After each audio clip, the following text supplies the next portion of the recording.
안녕하십니다.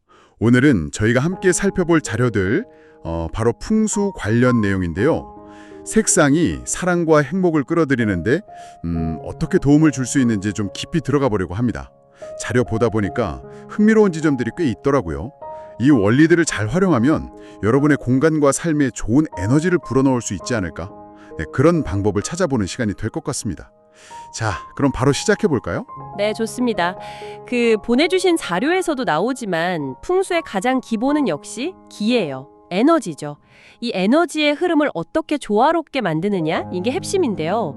수천 년 전 중국에서부터 시작된 이 지혜는 단순히 가구 배치 이런 걸 넘어서요. 우리 주변 환경의 에너지가 우리 삶에 미치는 그 영향 자체를 다루는 거죠. 중요한 건 이 기운을 어떻게 좀 긍정적으로 바꿀까 하는 점이고요. 네, 맞아요. 자료에 그 오행 이론하고 색깔 연결해 놓은 거 저도 되게 흥미롭게 봤어요. 나무, 불, 흙, 쇠, 물. 이 5가지 요소가 각자 자기만의 색깔이랑 에너지를 갖는다는 거죠. 그렇습니다. 간단히 보면 나무는 성장, 활력, 그래서 녹색이나 청색 계열이고요. 불은 아시다시피 열정, 에너지니까 붉은색 계열. 흙은 안정감, 기반, 그래서 노란색, 갈색 계열이 해당됐죠. 또 쇠는 결실, 명료함, 흰색이나 금속성 색깔들. 마지막으로 물은 지혜와 흐름이니까 검은색, 푸른색 계열로 보고요. 근데 보내주신 글에서 특히 좀 인상 깊었던 건 이 색깔들이 그냥 눈으로 보는 효과? 그걸 넘어서요. 우리 감정이나 공간의 에너지에 직접적으로 파동을 일으킨다고 설명한 부분이거든요. 색깔 하나하나가 다 고유한 주파수가 있다. 이렇게 보는 거예요. 아, 바로 그 부분이요. 저도 거기서 딱 멈칫했어요. 특히 그 사랑, 관계에 대한 부분에서요.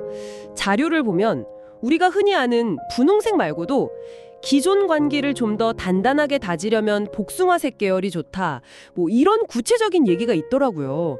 이건 그냥 로맨스 그런 차원보다 좀 더 깊이가 있는 느낌이었어요. 그럼 침실 같은 공간에 이런 색은 어떻게 쓰면 좋을까요? 아, 그거 아주 좋은 포인트인데요. 복숭아색 같은 경우는 불의 그 뜨거운 열정 약간이랑 흙의 안정감이 좀 섞인 그런 색으로 볼 수 있어요. 그래서 굉장히 따뜻하면서도 부드러운 에너지를 주는 거죠. 자료에서 제안한 것처럼 침실의 쿠션이나 아니면 작은 그림, 조명 같은 걸로 이 색을 살짝 더해주면요. 관계에 좀 안정적이면서도 다정한 기운, 그런 걸 불어넣는 데 도움이 될 수 있다는 거예요. 아주 강렬한 붉은색이 확 타오르는 열정이라면 복숭아색은 좀 은은하게 온기를 계속 유지시켜주는 그런 느낌이죠. 아, 그렇군요. 그럼 행복이나 좀 긍정적인 기운? 이런 쪽은 어때요? 자료에서는 거실이나 작업 공간 같은데 생기, 생명력을 불어넣는 색깔 활용을 강조했더라고요. 예를 들면 녹색이 성장과 활력을 주긴 하는데 너무 많으면 좀 산만해질 수 있으니까 노란색 계열로 균형을 잡아라. 이런 조언이 있었잖아요. 이건 어떻게 봐야 할까요? 네, 그 부분은 오행의 상생, 그러니까 서로 돕는 관계 그 원리랑 연결이 돼요. 나무가 녹색이고 성장을 뜻하지만 이게 너무 기운이 세지면 좀 불안정해질 수도 있거든요. 그럴 때 흙, 그러니까 노란색이나 베이직색 계열이 안정적인 땅처럼 나무를 기운을 딱 잡아주고 조절해주는 역할을 하는 거죠. 그래서 거실에 푸릇푸릇한 식물과 같이 베이직색 소파나 노란색 쿠션 이런 걸 두는 식으로 균형을 맞추면 활기차면서도 동시에 편안한, 그야말로 행복한 공간 에너지를 만들 수 있다. 이렇게 보는 겁니다. 작업 공간도 마찬가지예요. 자료에서 나온 것처럼 집중을 돕는 푸른색 계열을 쓰면서도 창의력을 위해서는 노란색, 토나 아니면 영감을 주는 보라색, 화의 변형 같은 걸로 포인트를 좀 주는 식으로 응용해 볼 수 있겠죠. 와, 듣고 보니 정말 흥미롭네요. 그럼 이런 제안들을 실제로 우리 공간에 적용해 본다고 할 때 어떤 점을 좀 중요하게 생각하면 좋을까요? 사실 벽 전체 색깔을 바꾸는 건 좀 부담스러울 수도 있잖아요. 그럼요. 그런데 보내주신 자료에서도 그 작은 변화의 힘을 얘기했듯이 처음부터 막 거창하게 바꿀 필요는 전혀 없어요. 아까 얘기 나눈 것처럼 쿠션이나 커튼, 아니면 그림, 작은 장식품 하나도 좋고요.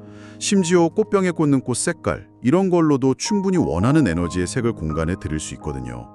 여기서 진짜 중요한 건 의도인 것 같아요. 내가 어떤 색을 고르면서 나는 이 공간에 사랑의 기운을 좀 더하고 싶다. 라든지 행복하고 활기찬 느낌을 받고 싶다. 이렇게 마음먹는 거예요. 그 마음 자체가 이미 에너지를 움직이기 시작하는 거라고 보거든요. 결국 핵심은 그거네요. 보내주신 자료들에 담긴 이런 풍수 원리를 바탕으로 색깔을 좀 의식적으로 선택하고 활용하는 거. 이게 단순히 공간을 예쁘게 꾸미는 걸 넘어서 사랑이나 행복 같은 긍정적인 에너지를 우리 삶 속으로 좀 더 적극적으로 초대하는 그런 행위가 될 수 있다, 이런 말씀이시죠? 정확합니다. 바로 그거죠.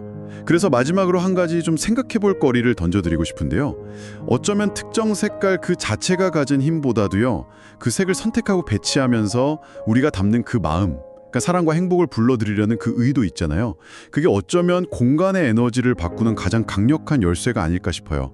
자료 속 지혜를 빌려서 공간에 긍정적인 변화를 주려고 시도하는 그 생각 자체가 이미 여러분의 관점이나 에너지를 조금씩 변화시키고 있을지도 모른다는 거죠. 한번 곱씹어 보시면 좋겠습니다. 네, 오늘 정말 좋은 자료 덕분에 색다른 관점에서 공간과 에너지를 다시 보게 된 것 같습니다. 이 깊이 있는 이야기 함께 해주셔서 정말 감사합니다.